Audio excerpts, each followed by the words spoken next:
Halo para rebahaners yang saya banggakan dimanapun kalian berada, semoga kalian tetap sehat selalu dan ya rezeki kalian tetap lancar lah walaupun harga rokok satu batang. Kali ini saya akan merangkum alur film Kites. Diceritakan ada seorang gelandangan elit di kota Las Vegas yang berprofesi sebagai tukang kawin kontrak alias gigolo, dan peran ini sendiri dimainkan oleh Hrithik Roshan sebagai Mr. J. Suatu hari ia dipertemukan dengan wanita anak konglomerat bernama Bob di kota Las Vegas. Namanya Gina. Demi harta kekayaannya, Mr. J harus pura-pura jatuh cinta kepadanya. Saat ia diundang di hari pertunangan kakaknya Gina yang bernama Tony, ia bertemu dengan istri kontraknya yang bernama Natasha. Dan ternyata Natasha sendiri adalah calon tunangan dari Tony. Semenjak pertemuan mereka waktu itu, rasa cinta pun bersemi kembali. Aduh cuk, es krim datang cuk. Namun sayang, kisah cinta mereka akhirnya diketahui oleh Tony saat mereka dipergoki di sebuah rumah kosong. Ya, kira-kira lagi ngapain cuk ya?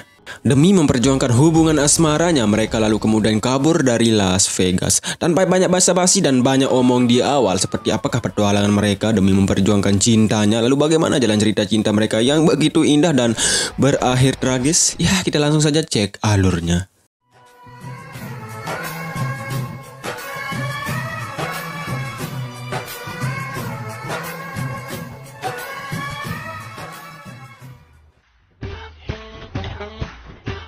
Kisahnya diawali dari kota Las Vegas, di mana kota ini merupakan pusat tempat perjudian, perdagangan barang haram, bahkan bisa dikatakan Las Vegas ini merupakan kota pre-seks alias kota bebas persodokan. Berawal dari Mr. J, dia merupakan gelandangan yang berprofesi sebagai pemuas nafsu wanita alias gigolo. Meskipun pekerjaannya terbilang wow, tapi sehari-harinya ia rela bekerja apapun demi mencukupi kehidupan sehari-harinya. Waktu itu, seusai ia ngedugam bersama para ladies, ia ditemui oleh seorang wanita cantik bernama Gina di kos-kosan tempat ia tinggal. Terlihat dari ekspresi Gina sudah tidak tahan lagi alias kepengen cepat-cepat disodok oleh Mr. J. Namun pada waktu itu, J tidak mau melakukan persodokan karena dia tidak ada rasa kepadanya. Takut disodok oleh Gina, J pun mengusirnya. Merasa bersalah atas sikapnya ke Gina, ia segera meminta maaf. Namun Gina yang sudah terlanjur kecewa tak menghiraukannya. Tak lama sebuah mobil limosin yang harganya $1 itu pun datang menjemputnya. Dan disinilah J baru tahu kalau Gina adalah anak orang terkaya di kota Las Vegas. Tidak mau menyia-nyiakan kesempatan brilian itu, ia pun menyiapkan strategi agar Gina bisa kembali ke perangkapnya. Siang itu, J pun menemui Gina di sebuah loker tempat ia bekerja untuk meminta maaf. Di sana, J mengajaknya sebagai pasangannya saat ia akan pentas menari di sebuah acara besok malam. Gina pun mau dan mereka pun langsung latihan. Oh, sebenarnya ini hanyalah strateginya J agar bisa mengambil hati Gina, cuy. Next malamnya mereka pun mementaskan dance-nya. Yuk kita lihat.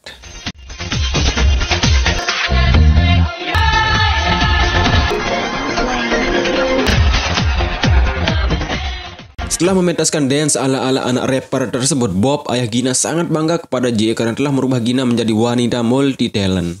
Peluang untuk mendapatkan harta warisan pun semakin besar. Saat itu juga, J diundang menghadiri acara pertunangan putra Bob sekaligus kakaknya Gina yang bernama Tony. Merasa tidak enak jika menolak undangannya, J pun bersedia. Esok paginya, ia pun ke rumah Gina dan disambut oleh keluarganya dengan penuh gembira. Terlihat rumahnya super megah seperti istana presiden, cek. Ya, yang namanya juga konglomerat, guys ya. Biasalah. Next, sebelum ke acara pertunangannya, mereka berdua pergi snorkeling untuk menikmati indahnya pemandangan bawah laut di belakang rumahnya. Saat J menyelam, tiba-tiba dari balik karang sosok wanita cantik melintas di depannya. Namun saat ia mencoba mengejarnya, wanita tersebut itu hilang. Rasa penasaran di hati pun menghampirinya. Saat ia kembali dari pantai dengan rasa penasarannya, J terus memandangi sebuah akuarium dan tiba-tiba wanita itu muncul dari balik akuarium tersebut. Ia pun terpana dan terpesona akan seksinya yang menggoda. Wow, aduhai sih. Namanya adalah Natasha. Tiba-tiba J dikagetkan dengan Tony karena terus memandang calon istrinya. Tony lalu kemudian memperkenalkan calon istrinya itu kepada J. Malamnya mereka pun ke sebuah resto untuk dinner bareng.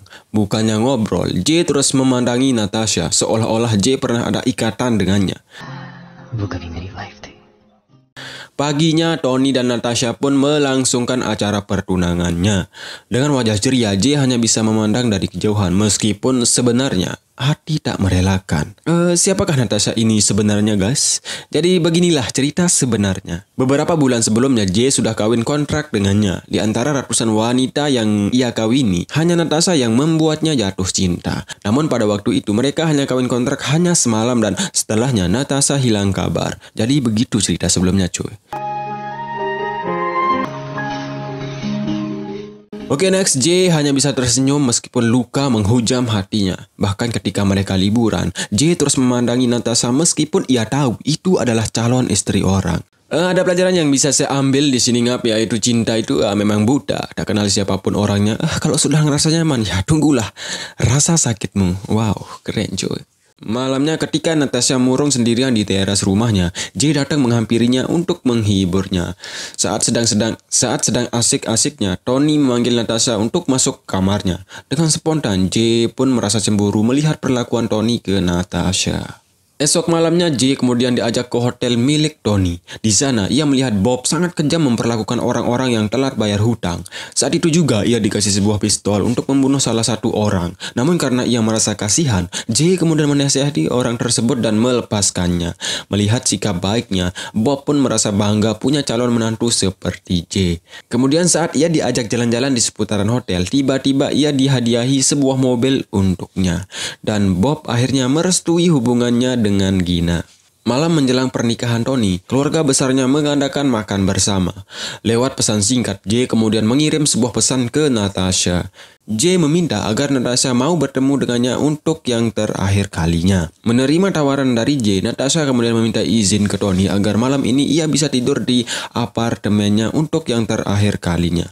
Tony pun mengizinkannya. Next, Tony pun mengantarkan Natasha ke apartemennya. Setelah Tony pergi, J pun datang menjemputnya untuk diajak keluar. Cinta emang gitu, cok ya. Enaknya secara diam-diam. Yakin gue salah satu di antara kalian pasti pernah kayak gini. Ya, bukan satu sih, kayaknya semuanya. Malam itu mereka jadikan malam yang begitu indah. Seperti kata Iwan Fals, tak terlupakan. Di sana juga akhirnya mereka pun saling jujur bahwa tujuan mereka adalah hanya demi uang. Natasha rela menikah dengan Tony karena kekayaannya. Demikian juga dengan J. Ia memacari Gina demi kekayaannya juga. Seusai mereka menikmati malam bersama, J pun mengantarkannya pulang. Terlihat dari mata mereka sangat berat untuk saling melepaskan. Namun tiba-tiba Natasha menciumnya dan langsung memeluknya. Tak tahan dengan nafsu yang menggebu-gebu ibarat kata telur di ujung tanduk, mereka pun masuk sambil uuan. Nggak tahu terus apa yang terjadi, cuk. Kayaknya persodokan kayaknya. Tiba-tiba Tony datang mencarinya. J pun segera bersembunyi. Waktu itu Tony sangat marah kepadanya karena sebelumnya Tony sudah mencarinya 5 kali namun apartemennya tetap kosong. Saat Tony ingin memukulnya, J langsung menodongkan sebuah pistol dari belakangnya. Namun karena lengah, J langsung dihantam dengan sebuah pukulan hingga ia terjatuh. Dengan spontan, Natasha langsung menghantam kepala Tony dengan sebuah botol hingga ia pingsan. Saat itu juga mereka pun memutuskan kabur dari Las Vegas. Tak berselang lama, mereka pun kemudian diburon oleh para intel dan anak buah dari Bob. Aksi kejar-kejaran pun tak terelakkan.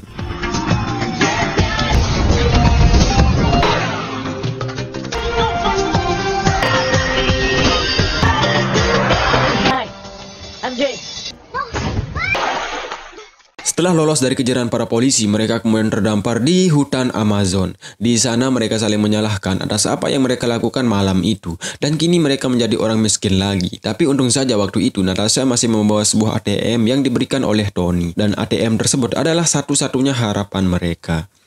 Sementara itu Tony dan para intel terus mencari keberadaan mereka berdua. Ia juga menyebarkan info di seluruh Las Vegas. Terlihat juga Gina sangat frustasi atas kehilangan J. Next, Natasha dan J pun menuju bank setempat untuk mencairkan uang yang ada di ATM tersebut. Namun saat dicek biodatanya, dirinya sudah dilaporkan. Dengan cepat, J pun menyandra seseorang agar mereka bisa lolos. Natasha kemudian segera mengambil uangnya dan langsung kabur. Sampai di luar, mereka kemudian menyetop sebuah pick-up sebagai tumpangan dan mereka pun berhasil lolos. Kini semua media di Las Vegas memberitakan mereka tentang aksinya di bank waktu itu dan dicap sebagai perampok kelas kakap. Sementara itu, mereka kini tinggal di sebuah villa sederhana di sebuah kampung. Di sana mereka kemudian saling curhat-curhatan tentang asal keluarganya. Ketika mereka sedang asik-asik ngobrol, kontrol. Tiba-tiba para intel mempergoki mereka berdua dan mereka langsung diborgol. Namun saat sampai di luar, pemilik villa tersebut menodongkan shotgunnya ke polisi karena sebelumnya pemilik villa ini mendengar berita dan mengira J dan Natasha membawa uang banyak hasil rampokannya. Setelah lama debat dengan para polisi, pemilik villa ini langsung menyerang polisi tersebut. Lewat kesempatan ini, mereka berdua segera mengamankan diri dan langsung kabur. Aksi kejar-kejaran pun berlangsung sengit.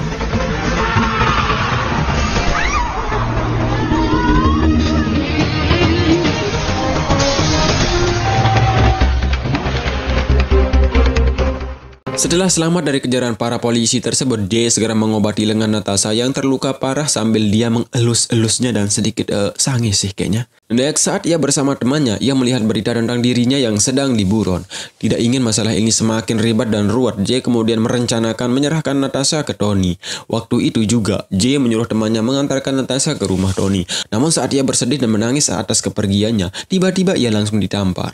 Natasha sangat marah karena dirinya merasa J tidak mau bertanggung jawab atas masalah ini. Namun sebenarnya di sini J melakukan semua ini demi cinta kepadanya guys. Karena ia tidak ingin Natasha terlibat dalam masalah ini. Tidak ingin terpisah dari J, Natasha langsung memeluknya dengan penuh kehangatan. Wow, gunung yang menghangatkan. Next, akhirnya mereka kemudian merencanakan sesuatu. Waktu itu Tony dihubungi oleh teman J dan akan menyerahkan mereka berdua dengan syarat Tony harus datang sendirian dan membawakan sebuah uang tebusan. Saat Tony sudah berada di tempat yang disepakati, tiba-tiba J langsung menghantam kepalanya dan langsung mengambil uang tersebut. Setelah mereka punya uang banyak, mereka pun foya-foya seperti kata di TikTok itu cuk. Visi foya, misi foya, visi misi foya-foya tai kucing anjing. Saat itu juga mereka melangsungkan pernikahan secara resmi dan malam itu juga mereka langsung lembur. Ya, kalau bagian ini kalian yang lebih paham.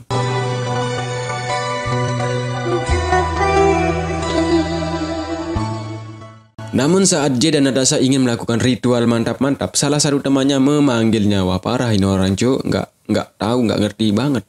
Saat ia akan membukakan pintunya, tiba-tiba temannya ini ditembak mati. Wow, dan itu adalah Tony dan begundalnya. Mereka berdua pun segera kabur, namun naas. Saat dia mau masuk pintu mobil, ia harus terkena timah panas dari Tony. Natasha segera memasukkan J ke dalam mobil dan mobilnya langsung digaspol.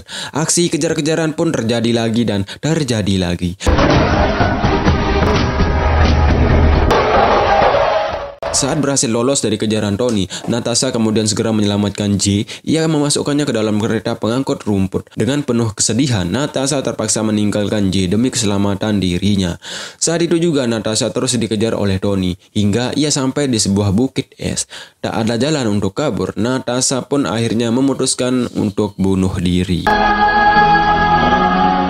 Oke next, besok paginya saat warga kampung Meksiko ingin mengambil rumput dari kereta tersebut, J sudah pingsan tak berdaya. Salah satu warga pun segera menolongnya dan mengeluarkan timah panas yang bersarang di bahunya. Saat itu juga J langsung tersadar. Kemudian saat ia keluar, ia tak tahu di mana ia berada kini. Namun karena rasa cintanya kepada Natasha, ia rela berjalan dari Meksiko ke Las Vegas untuk mencari keberadaan Natasha. Wow, perjuangan yang memeksikokan. Kemudian ia sampai pada sebuah rel kereta di mana tempat tersebut adalah tempat insiden waktu itu terjadi. Ia kemudian mencari sebuah handphonenya yang jatuh di sana pada waktu itu. Setelah menemukan handphonenya, J langsung membawanya ke konter terdekat. Namun saat ia akan menuju ke ruang tunggu, tiba-tiba ia lemas dan jatuh pingsan. Nggak pernah makan kayaknya cuk. Penjaga konter tersebut langsung menolongnya dan mengambil dompetnya untuk dicek identitasnya.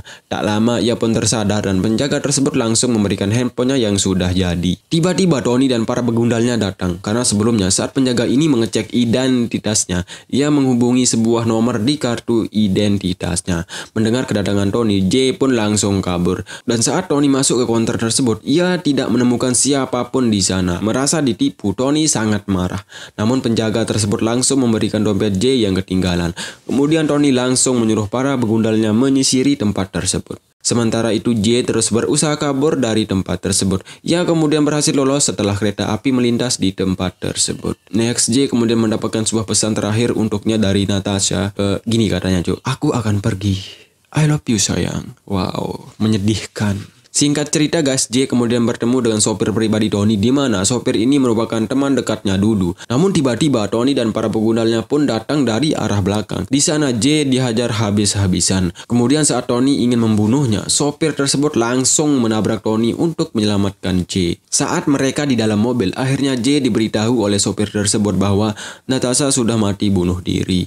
Mendengar hal itu, J langsung ngamuk dan menghabisi Tony dan para penggunanya hingga tewas. Wow, menyedihkan cuy. Dan pada akhirnya kisah tak selalu happy ending guys. J yang pada itu sangat mencintai Natasha, ia langsung mencarinya ke tempat di mana Natasha bunuh diri. Demi cintanya ke Natasha, J akhirnya mengakhiri hidupnya dengan tragis. Tamat. Satu pesan singkat dari saya cuy, cinta itu memang buta. Buta hati, buta pikiran, jangan. Terima kasih dan salam bahagia.